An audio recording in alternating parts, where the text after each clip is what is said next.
Hello everyone, कैसे हैं सभी। तो उम्मीद करते हैं सभी लोग अच्छे से होंगे। तो गाइस, जैसे कि आप सभी को मालूम है कि आज आप सभी का पेपर था लैंग्वेज अक्रॉस द करिकुलम। पाठ्यक्रम में भाषा का पेपर कोड की बात करते हैं तो 104। तो आपकी आंसर की गाइस आ चुकी है, तो जल्दी से एक बार देख लीजिएगा आंसर की और चेक करके बताइएगा कितने क्या आपके क्वेश्चन इसमें सही हो रहे हैं। तो चलिए गाइस, शुरू करते हैं आज की वीडियो। तो सबसे पहले हम बात करने वाले हैं इसमें। तो आज मेरे को यहाँ पे जो कोड मिला है आपका BD 104, पेपर कोड है बी। तो क्वेश्चन आप अपने अकॉर्डिंग देख लीजिएगा, ठीक है। यहाँ पे पहला क्वेश्चन है जिसमें बात करी गई, थोड़ा सा एक्सप्लेन करेंगे चीज़ों को, थोड़ा जल्दी चलेंगे अदरवाइज़ वीडियो बहुत लंबी हो जाती है। क्वेश्चन में कहा गया एक शिक्षक की सफलता निम्न में से किस पर निर्भर करती है। तो ध्यान रखिएगा, राइट आंसर जो है आपका इस कौन सा हो जाएगा, ऑप्शन ए हो जाएगा, यानी कि छात्रों की उच्च उपलब्धि। नेक्स्ट बात करते हैं, क्वेश्चन 2 में कहा गया लेखन शिक्षण की विधियां हैं। तो लेखन शिक्षण की विधियां जो हैं ये सारे के सारे ऑप्शन बिल्कुल करेक्ट हो जाएंगे, यानी कि ऑप्शन डी जो है वो आपका बिल्कुल करेक्ट हो जाएगा। यानी कि अक्षर के रूप में अनुकरण विधि, स्वतंत्र अनुकरण विधि और मॉन्टेसरी शिक्षण विधि। नेक्स्ट बात करते हैं त्रिभाषा सूत्र कब स्थापित किया गया था। तो ये आपका 1968 में, यानी कि ऑप्शन सी बी जो है आपका बिल्कुल करेक्ट हो जाएगा। नेक्स्ट फोर्थ की बात करते हैं। फोर्थ को प्रश्न पूछा है किसी विशिष्ट जानकारी को खोजने के लिए पढ़ने की कौन सी तकनीक का उपयोग किया जाता है। तो ध्यान रखिएगा, इसमें जिन्होंने क्वेश्चन लगाया है पुस्तक में पढ़ना, तो ये आपका गलत होगा। इसका राइट आंसर है वो होएगा आपका स्कैनिंग, ऑप्शन डी करेक्ट हो जाएगा।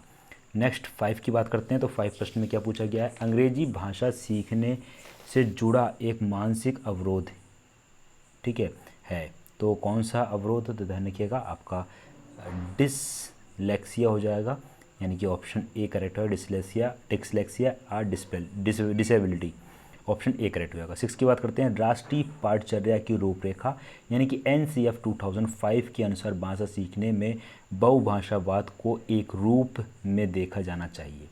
तो इसका राइट आंसर जो है वो आपका कौन सा हो जाएगा, तो ध्यान रखिएगा ऑप्शन डी आपका इसमें राइट आंसर हो जाएगा, यानी कि अंग्रेजी सिखाने में संसाधन, resources of teaching learning English, option D correct हो जाएगा। नेक्स्ट बात करते हैं सेवेंथ में पूछा गया है, किसने कहा भाषा मानवीय आदतों का समुच्चय है जिसका उद्देश्य मानवीय विचारों और भावनाओं को विशिष्ट रूप से दूसरों तक पहुंचाना है। तो ये किसने कहा है, तो ध्यान रखिएगा, ये अभी थोड़ा सा कंफर्म नहीं है, तो इसको मैं अभी छोड़ देता हूँ, ठीक है। नेक्स्ट क्वेश्चन को बात कर लेते हैं 8th की। तो 8th प्रश्न में क्या पूछा गया हमसे, एक रचनात्मक अंग्रेजी भाषा का शिक्षक बहुभाषावादी का उपयोग इस प्रकार कर सकते हैं। तो किस प्रकार कर सकते हैं, ऑप्शन ए कहा गया है सभी विद्यार्थियों को शामिल करने के लिए एक कक्षा की रणनीति। सेकंड में बात करा विचारों, लोगों और चीज़ों के बीच संबंध बनाने का एक उपकरण। सी में बात करेगी सबसे अच्छा संसाधन आसानी से उपलब्ध कराना। तो यानी कि ये सारे के सारे ऑप्शन बिल्कुल करेक्ट है, यानी कि option D all of the above correct हो जाएगा इसका। 9th क्वेश्चन की बात करते हैं, NCF 2005 के अनुसार अंग्रेजी पढ़ाने के लिए पाठ्यक्रम दृष्टिकोण के पार का अर्थ है। तो पार के अर्थ की बात करी गई है, तो उसका राइट आंसर हो जाएगा वो हो जाएगा आपका ऑप्शन डी, यानी कि पाठ्यक्रम में अंग्रेजी को एक विषय के रूप में मानते हुए हैं, ठीक है। Treating English as one of the subject in the curriculum. 10th की बात करते हैं। 10th में पूछा गया एक बहुभाषीय और बहुसांस्कृतिक वर्ग में है। तो इसका राइट आंसर कौन सा हो जाएगा, तो ऑप्शन ए करेक्ट हो जाएगा, जिसमें बात करिए बच्चों को उन्हीं स्थानीय भाषा या मातृभाषा का उपयोग करने में के साथ साथ दूसरी भाषा से परिचित कराना चाहिए। ऑप्शन ए बिल्कुल करेक्ट हो जाएगा। नेक्स्ट बात करते हैं 11th क्वेश्चन की। 11th प्रश्न में क्या पूछा गया हमसे, 11th प्रश्न पूछा गया है खराब लिखावट से संबंधित लिखने की क्षमता में कमी किसका लक्षण है, ठीक है। तो किस चीज़ का लक्षण है ये, तो ये आपका इसमें हो जाएगा डिस्ग्राफिया। तो ये शब्द को रट लीजिएगा, कई बार क्वेश्चन आता है, आगे वाले एग्जाम्स में भी आने के चांसेस हैं, और क्वेश्चंस आपके रिपीट हो रहे हैं कुछ क्वेश्चंस। एक क्वेश्चन अभी सबसे लास्ट क्वेश्चन जो आपका इसमें है इस पेपर कोड में, ये आपका मेरे ख्याल से जो आपका 102 पेपर था कंटेम्प्रेरी इंडिया एंड एजुकेशन का, उसमें क्वेश्चन पूछा गया था, यानी कि एजुकेशन पॉलिसी से न्यू एजुकेशन पॉलिसी किस फॉर्मेट पर आधारित है वो वाला क्वेश्चन पूछा गया था। तो ध्यान रखिएगा क्वेश्चन, ये सारे के सारे क्वेश्चन ढंग से देख लीजिए क्योंकि क्वेश्चन रिपीट हो रहे हैं आपके, किसी भी एग्जाम के किसी में पूछ लिया जा रहा है, ठीक है। 12th की बात करते हैं, बोली जाने वाली भाषा की सबसे छोटी इकाई कौन सी है? तो सबसे छोटी इकाई स्वनिम है, यानी कि फोनीमी। ऑप्शन ए करेक्ट हो जाएगा। 13 की बात करते हैं, संचार की प्रक्रिया में प्रत्येक चरण में हस्तक्षेप की संभावना होती है जो प्रक्रिया में बाधा उत्पन्न कर सकती है। इस तरह के हस्तक्षेप को डैश के रूप में जाना जाता है। तो कौन से रूप में जाना जाता है? तो इसको हम बैरियर को रखेंगे, यानी कि बाधा रखेंगे। ऑप्शन सी करेक्ट हो जाएगा। 14 की बात करिए, जब दो शब्दों को अलग करने के लिए डैश का उपयोग किया जाता है तो डैश का उपयोग उन्हें एकजुट करने के लिए किया जाता। तो किसके लिए किया जाता? तो हाइफन का यूज़ किया जाता जब दो शब्द को हम लोग जोड़ते हैं। तो इस शब्द को भी रट लीजिए, काफ़ी इंपॉर्टेंट, लाइफ में हमेशा काम आएंगे ये क्वेश्चंस। ठीक है, किसी कॉम्पिटिटिव एग्जाम की तैयारी करते हैं तो वहाँ पे भी कुछ क्वेश्चंस, क्योंकि यहाँ पे बहुत सारे सब्जेक्ट रिलेटेड, बहुत से आपके नॉर्मल चीज़ों से रिलेटेड है, यानी कि नॉर्मल जो अगर आपने क्वेश्चंस को पढ़ा होगा अच्छे से तो आप इजीली आंसर कर सकते हैं। 50 क्वेश्चन एटलीस्ट कर सकते थे। 15 में बात करी गई है, अपनी मातृभाषा सीखने वाले और दूसरी भाषा के समान भाषा सीखने वाले विद्यार्थियों के बीच किस प्रकार की त्रुटियां आम हैं? तो ध्यान रखिएगा, किस प्रकार की त्रुटियां आम हैं? तो विकास संबंधी, यानी कि option C developmental.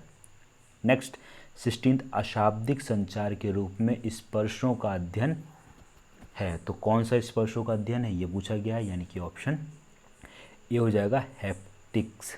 Option A correct हो जाएगा। नेक्स्ट 17 की बात करते हैं। 17 पूछा है, निम्न में से भाषा की कौन सी विशेषता है? तो दोनों ही विशेषताएं, यानी कि ऑप्शन ए करेक्ट है, बी भी करेक्ट है। भाषा संचार का माध्यम है, भाषा विचारों का अभिव्यक्त है।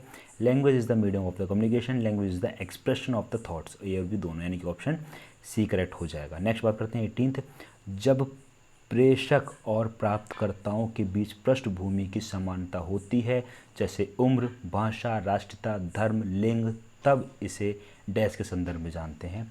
तो तब हम इसे किसके संदर्भ में जानते हैं? तो इसका राइट आंसर जो हो जाएगा वो आपका हो जाएगा सामाजिक या फिर सोशल। ऑप्शन ए करेक्ट हो जाएगा। नेक्स्ट 19, निम्न में से कौन संचार चक्र का एक तत्व नहीं है पूछा गया। तो ध्यान रखिएगा, बाकी के सारे हैं, समय नहीं है, यानी कि टाइम नहीं है क्वेश्चन के अकॉर्डिंग। ऑप्शन सी करेक्ट हो जाएगा। 20 की बात करते हैं, किस प्रकार का फीडबैक विद्यार्थी के लिए विकास को उसकी उपलब्धि के वर्तमान स्तर से समर्थन देता है? तो विशिष्ट प्रकृति, यानी कि ऑप्शन ए करेक्ट हो जाएगा। 21, स्व की पहचान और हमारी ताकत और कमजोरियों, इच्छाओं और नापसंदों की पहचान कराना है। तो किस चीज़ का कराना है? तो इसका राइट आंसर आपका कौन सा हो जाएगा? तो ध्यान रखिएगा, एक सेकेंड। तो इसका राइट आंसर आपका हो जाएगा आत्म जागरूकता, यानी कि ऑप्शन ए सेल्फ अवेयरनेस। ठीक है।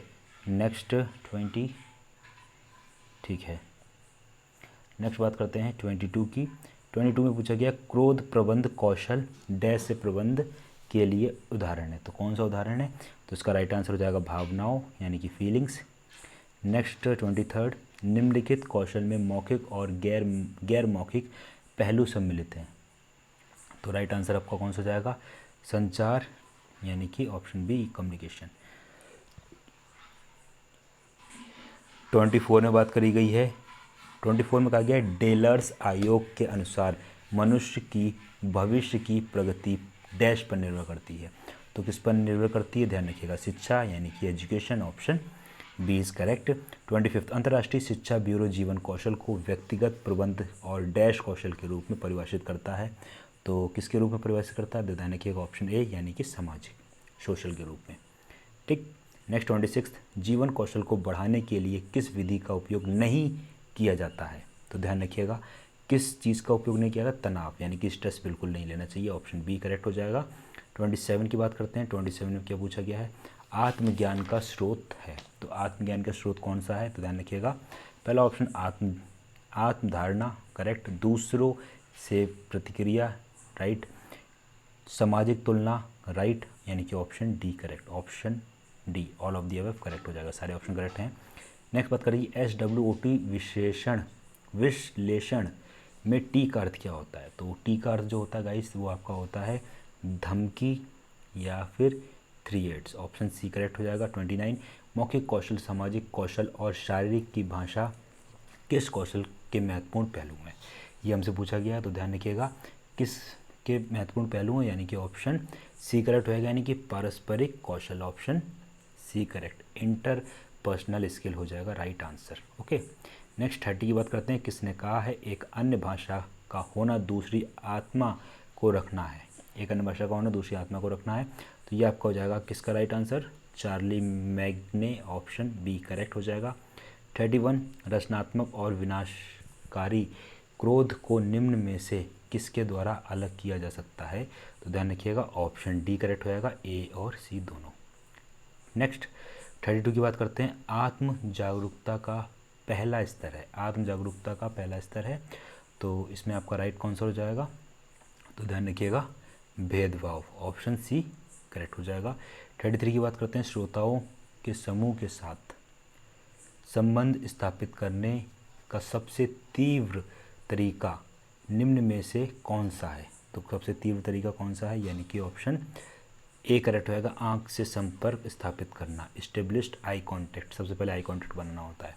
34 की बात करते हैं। निम्नलिखित में से कौन एक बाहरी कारक नहीं है, कौन एक बाहरी कारक नहीं है ये पूछा गया, तो टाइम, समय जो है वो नहीं है, यानी कि ऑप्शन ए करेक्ट हो जाएगा। नेक्स्ट बात करते हैं 35 क्वेश्चन की। निम्नलिखित में से कौन मेंटा संचार को संदर्भित करता है, तो कौन करता है, यानी कि अनैच्छिक और शब्दों से परे दोनों, यानी कि ऑप्शन सी करेक्ट, ए और बी दोनों करेक्ट हो जाएंगे। नेक्स्ट बात करते हैं 36। निम्नलिखित में से कौन एक ऐसी प्रक्रिया है जिसमें व्यक्ति किसी समस्या का मूल असामान्य और उत्पादन साधन तैयार करता है, तो इसका राइट आंसर कौन सा होगा, आपका ऑप्शन ए, यानी कि ऑप्शन सी सृजनात्मक सोच, यानी कि क्रिएटिव थिंकिंग चाहिए होता है, ऑप्शन सी करेक्ट होगा। 37 की बात करते हैं।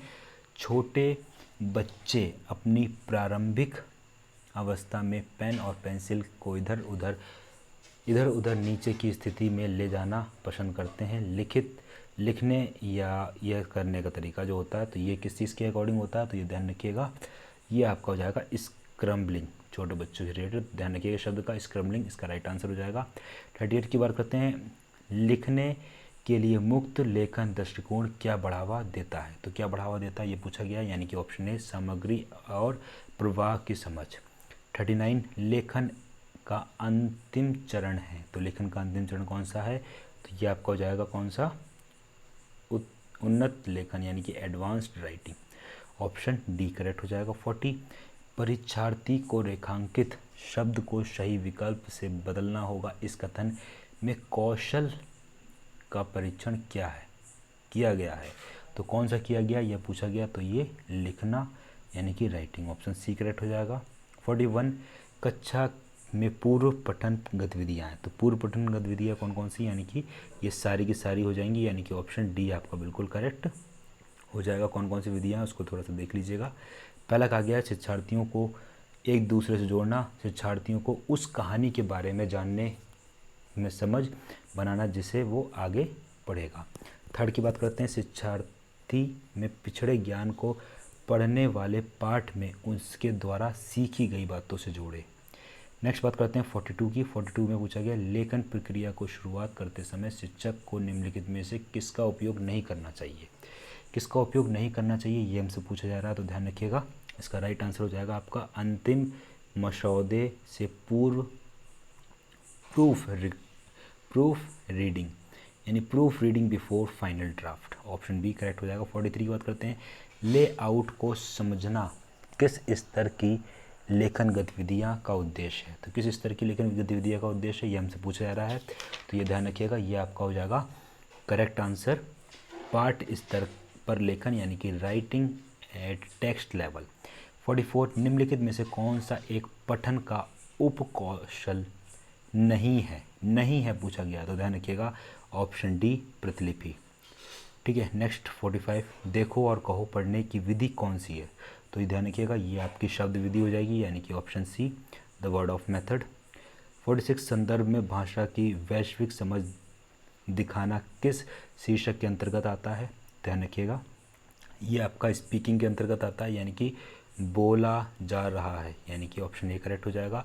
47 नई शिक्षा नीति 2022 मौजूदा समिति के अध्यक्ष कौन थे, तो ध्यान रखिए जो भी नई शिक्षा नीति आई हुई है तो यहाँ से 2 क्वेश्चन पूछे गए इसमें, तो ये क्वेश्चन को ढंग से रट लीजिए, हो सकता है आने वाले एग्जाम्स में पूछा है। डॉक्टर के कस्तूरी रंगन है। 48 की बात करते हैं। एक शिक्षक के दृष्टिकोण से प्रतिभा का एक संयोजन है, तो कौन सा संयोजन है? ध्यान रखिएगा, उच्च क्षमता, उच्च रचनात्मकता, उच्च प्रतिबद्धता, high ability, high creative and high commitment.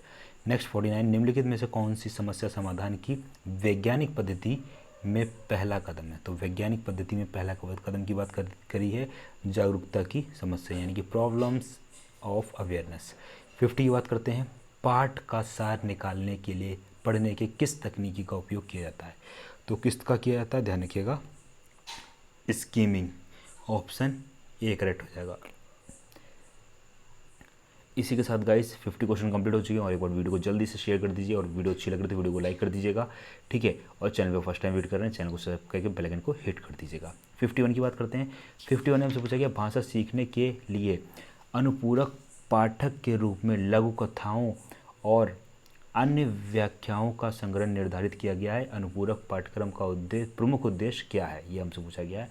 तो ध्यान रखिएगा, नैतिक शिक्षा को बढ़ावा देना, टू प्रमोट मॉरल एजुकेशन। 52 में बात करिए, स्मृति स्तर और समझ स्तर के शिक्षण मॉडल के वाक्य विन्यास में निम्न में कौन सा चरण प्रमुख है? ये पूछा गया। तो ध्यान रखिएगा, ये आपका हो जाएगा प्रेजेंटेशन, यानी कि प्रस्तुति। Option D correct. नेक्स्ट 55 की बात करें। निम्नलिखित में से मूल रूप FIACS से कौन जुड़ा है? ये हमसे पूछा जा रहा है। तो ध्यान रखिएगा, फैलेंडर्स जुड़े हैं, यानी कि ऑप्शन ए करेक्ट हो जाएगा। नेक्स्ट बात करते हैं 54, भाषा कौशल सीखने का सही क्रम कौन सा है? तो ध्यान रखिएगा, सुनना, बोलना, पढ़ना, लिखना, listening, speaking, reading, then writing. चीज़ों को आराम से कर सकते हैं। सबसे पहले चीज़ों को सुनेंगे, सुनने के बाद उसी चीज़ को बोलेंगे, बोलने के बाद उसी चीज़ को लिखेंगे, लिखने के बाद बोलने के बाद उसी चीज़ को पढ़ेंगे, पढ़ने के बाद उस चीज़ को लिखेंगे। तो ये सीक्वेंस होता है CPRW, LSRW, ये इसका सीक्वेंस होता है, याद कर सकते हैं। आगे भी पूछा जा सकता है क्वेश्चन। निम्नलिखित में से कितने अंग्रेजी को विदेशी भाषा के रूप में सीखने के लिए सुनने, बोलने, लिखने, पढ़ने के आदेश का प्रस्ताव रखा था? किसने ऐसा ये प्रस्ताव रखा था? तो ये आपका कंफर्म तो नहीं है, बट एक अनुमान लगा रहा हूँ मेरे अकॉर्डिंग। जो अगर आप बात करते हैं तो मैं इसका JA ब्राइट लगाऊंगा, ऑप्शन सी। 56 की बात करते हैं। 56 में कहा गया, सुनने, बोलने, पढ़ने और लिखने के अलावा भाषा के अन्य कौशल क्या है? तो अन्य कौशल कौन कौन से हैं? तो ध्यान रखिएगा, चिंतन और तर्क, यानी कि ऑप्शन डी आपका बिल्कुल करेक्ट हो जाएगा। नेक्स्ट बात करते हैं 57 की। तो 57 में पूछा गया क्या, प्रारंभिक स्तर पर लिखने का उद्देश्य क्या है? तो प्रारंभिक स्तर पर लिखने का उद्देश्य जो होता है वो होता है आपका मोटर कौशल का विकास, यानी कि डेवलपमेंट ऑफ मोटर स्किल्स। 58, निम्न में दो उत्पादक कौशल क्या है? तो दो उत्पादक कौशल कौन से हैं? तो ध्यान रखिएगा, ये आपका हो जाएगा बोलना और लिखना। ध्यान रखिएगा, स्पीकिंग एंड राइटिंग।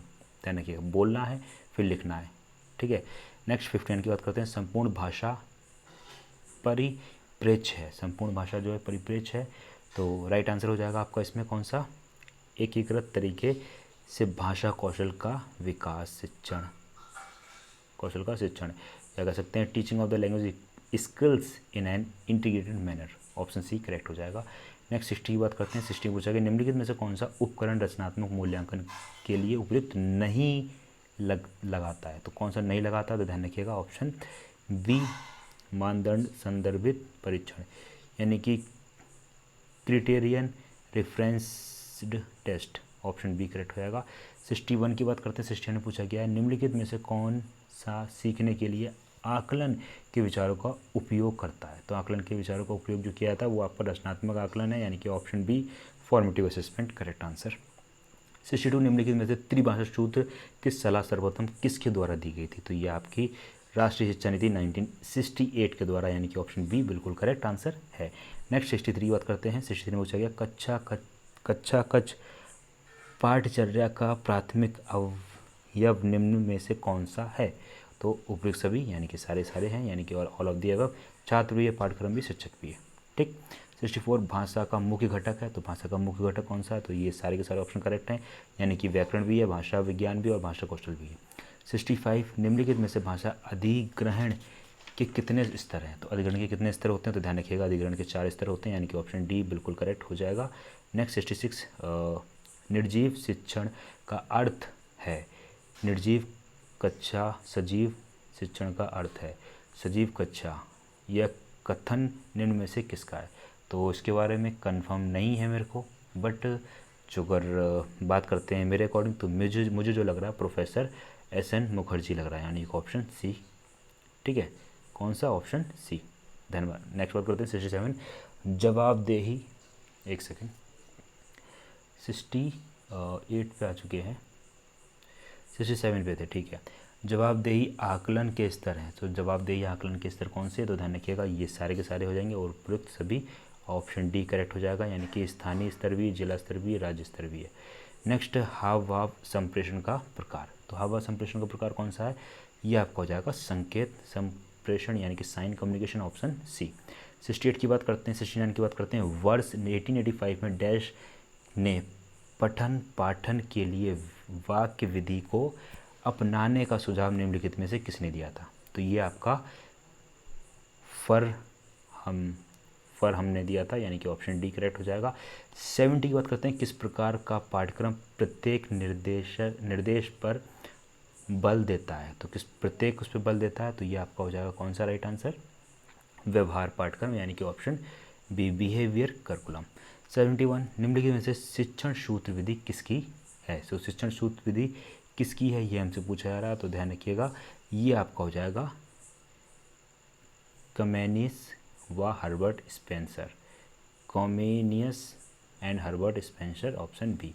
72 निम्नलिखित में से कौन सा लिखित अभिव्यक्ति का साधन नहीं है, तो लिखित अभिव्यक्ति का साधन नहीं है, तो ध्यान रखिएगा वाद विवाद, यानी कि डिस्कशन नहीं है, ऑप्शन सी। 73 की बात करते हैं, तो 73 में पूछा गया किसने कहा है एक शिक्षक अनंत काल को प्रभावित करता है, वह कभी नहीं बता सकता कि उसका प्रभाव कहाँ रुकता है, तो यह किसका कथन है, तो यह आपका हेनरी एडम्स का है, ऑप्शन ए करेक्ट। 74 आत्म प्रकाशन मनुष्य की बहुत बड़ी आवश्यकता है, यह कथन निम्न में से किसका है, तो यह कथन किसका है, यह हमसे पूछा है, तो यह आपको हो जाएगा Sir William Wundt, option B correct. 78 की बात करते हैं, किस उम्र में एक बच्चा अपनी भाषा विकसित करता है, तो बेस्ट ऑप्शन आपका ऑप्शन ए होगा, यानी कि 1 साल का बच्चा अपनी लैंग्वेज से माँ कुछ भी करता है माँ अपने आप समझ जाती है, तो ये सारी चीज़ें होती है, तो एक वर्ष में ये बच्चा अपने हिसाब से बोलता है। 76 की बात करते हैं, दूसरी भाषा शिक्षण में TBLT है, तो TBLT कौन सा हो जाएगा आपका, ऑप्शन डी कार्य आधारित भाषा शिक्षण, यानी कि टास्क बेस्ड लैंग्वेज टीचिंग। 77 निम्नलिखित में से कौन अर्थ आधारित गतिविधियों के अंतर्गत नहीं आता है, तो ध्यान रखिएगा ऑप्शन डी प्रत्येक शब्द में जोर से पढ़ना और उसका अनुभव करना, reading out every word allowed and translating it, यानी कि ऑप्शन डी करेक्ट होगा। 78 की बात करते हैं, कक्षा में एक अंग्रेजी पाठ्यपुस्तक चित्रों कविताओं और कहानियों से प्रारंभ होती है और अंतर में अक्षर के साथ समाप्त होती है, भाषा शिक्षण में इस प्रकार की व्यवस्था निम्न में से उपकागम को दर्शाती है, तो किस चीज़ को दर्शाती है, तो ध्यान रखिएगा ये आपको दर्शाती है ऑप्शन डी, यानी कि पाठ्यक्रम दृष्टिकोण में भाषा, यानी कि language across the curriculum approach. Next 79 की बात करते हैं, तो 79 में पूछा गया है क्या निम्न में किस विधि को दूसरी भाषा के रूप में अंग्रेजी सिखाने की प्राकृतिक विधि के रूप में भी जाना जाता है, ठीक है, तो ये आपका कौन सा हो जाएगा, प्रत्यक्ष विधि, option D direct method. Next 80 की बात करते हैं, निम्नलिखित में से कौन सा कथन भाषा के बारे में सही नहीं है, तो यहाँ पे भाषा के बारे में कौन सा कथन सही नहीं है, ऑप्शन सी जो है वो आपका बिल्कुल करेक्ट हो जाएगा, यानी कि भाषा एक जैविक रूप से निर्धारित प्रणाली, language is the biological determine system. 81 की बात करते हैं, तो 81 में क्या पूछा गया, पाठचर्या के विकास को प्रभावित करने वाले कहलाते हैं, सही विकल्प चुने, तो सही विकल्प जो है आपका हो जाएगा पाठ्यक्रम की नींव, foundation of the curriculum, option A correct हो जाएगा। 82 भारतीय संविधान में अंग्रेजी को क्या स्तर दिया गया है, तो ध्यान रखिएगा अंग्रेजी को क्या स्तर दिया है, कार्यालय सहायक भाषा, यानी कि एसोसिएट ऑफिशियल लैंग्वेज। 83 की बात करते हैं, निम्नलिखित में से कौन सी संख्या फैलेंट प्रवृत्ति में शिक्षण से संबंधित वर्गों की है? तो ध्यान रखिएगा कितने थे, तो ये आपके 7, ऑप्शन बी करेक्ट हो जाएगा। 84, निम्नलिखित में से कौन सा उपागम अक्षर व ध्वनि पर आधारित है? अक्षर व ध्वनि पर बात करिए तो ये आपका हो जाएगा फोनिक, यानी कि ऑप्शन बी। नेक्स्ट बात करें 85, मूल्यांकन का मुख्य उद्देश्य क्या है? तो मूल्यांकन का गाइस मुख्य उद्देश्य होता है, वो होता है आपका विद्यार्थियों को उपलब्धि को मापने के लिए, यानी to measure the achievement of the learners. Next बात करते हैं 86 की, RTE का मतलब यानी कि राइट टू एजुकेशन एक्ट, यानी कि ऑप्शन ए करेक्ट हो जाएगा। जब भी कभी फुल फॉर्म पूछी जाए तो हमेशा ध्यान रखिएगा, एक बार इंग्लिश जरूर पढ़े, इंग्लिश से काफ़ी सारी चीज़ें कन्फर्म हो जाती हैं, ठीक है। नेक्स्ट 87 की बात करते हैं, जब युवा शिक्षार्थियों को उनकी वर्तनी और विराम चिन्हों में सुधार करना सिखाया जाता है तो वे करेंगे, तो वे किस चीज़ में करेंगे?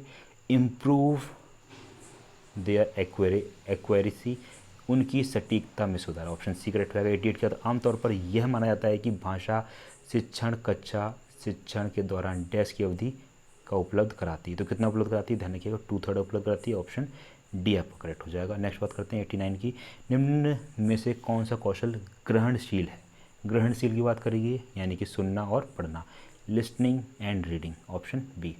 नेक्स्ट 90 की बात करते हैं, 90 क्या पूछा गया है? शाब्दिक अंतःक्रिया वर्ग पद्धति संबंधित है, तो ये आपका फ्लैंडर से संबंधित है, ऑप्शन ए करेक्ट हो जाएगा। नेक्स्ट 91, मानसिक विकास के लिए भाषा की उतना आवश्यक माना जाता है जितना शिशु के शारीरिक विकास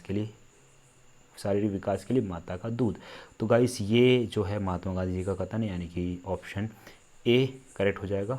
तो इसका आंसर आपको कमेंट में करके भी देना है, बाकी मेरे अकॉर्डिंग तो इसमें महात्मा गांधी लग रहा है। नेक्स्ट बात करते हैं 92, राष्ट्रीय शिक्षा नीति। राष्ट्रीय शिक्षा नीति की बात करी गई है। राष्ट्रीय शिक्षा नीति 2022 यानी कि नई शिक्षा नीति 2022 में प्रारंभिक कक्षा या बाल वाटिका की स्थापना का प्रस्ताव है। प्रारंभिक कक्षा या बाल वाटिका के लिए आयु सीमा कितनी है? तो यहाँ पे आयु सीमा जो आपकी रखी गई थी 6 वर्ष की उम्र से पूर्व, period to the age of 6 year, 6 वर्ष की उम्र से पूर्व। 93 की बात करें, प्रसिद्ध पुस्तक कोर्स द लिंग्विडिटी जनरल के लेखन कौन है? तो इसका जो राइट आंसर है वो आपको हो जाएगा प्रोफेसर दी